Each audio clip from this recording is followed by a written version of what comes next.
predstavíme bratislavskú skupinu Banket. A tak sme na rozhovor pozvali dvoch jej členov, Ríša Millera a Martina Karvaša. Ahojte. Ahoj. Chlapci, ako ste začínali a čo ten záhadný názov Banket?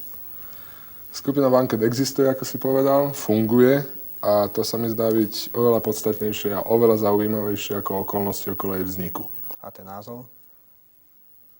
Termín banket označuje slávnostnú hostinu, na ktorej sa podávajú mnohé dobré špeciality. O to nám v podstate ide v tej hudobnej terminológii.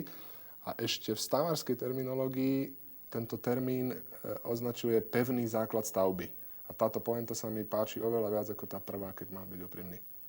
Do našej populárnej hudby ste vkročili originálnym spôsobom, svojskou hudobnou rečou, syntezátorovou sadzbou, ale predsa aj mali ste isté nejaké vzory. Tak ja, tak ako moji kolegovia, počúvam spustu hudby, jedna sa mi páči, iná sa mi páči menej alebo vôbec, ale o nejakom konkrétnom vzore by som ťažko mal hovoriť. V podstate vychádzam z toho, čo povedal Martin, že počúvame veľa hudby, možno každý inú, ale myslím si, a to je najpodstatnejšie, všetci tú jednu dobrú. Za úspechom rôznych spevákov alebo skupín obvykle stoja týmy autorov. Ako je to u vás s tvorbou piesní? Tak u nás je to asi takto. Niektorí z nás prinesie základný materiál, teda zhudobnený text. Ďalší postup,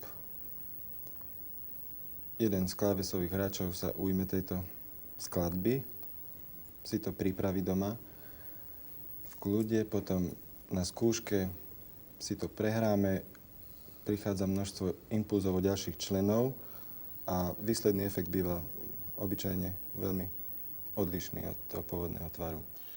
Skupina Banket je jednou z najmladších profesionálnych skupín. Účinkujeme pod hlavičkou umeleckej agentúry Slow Concert.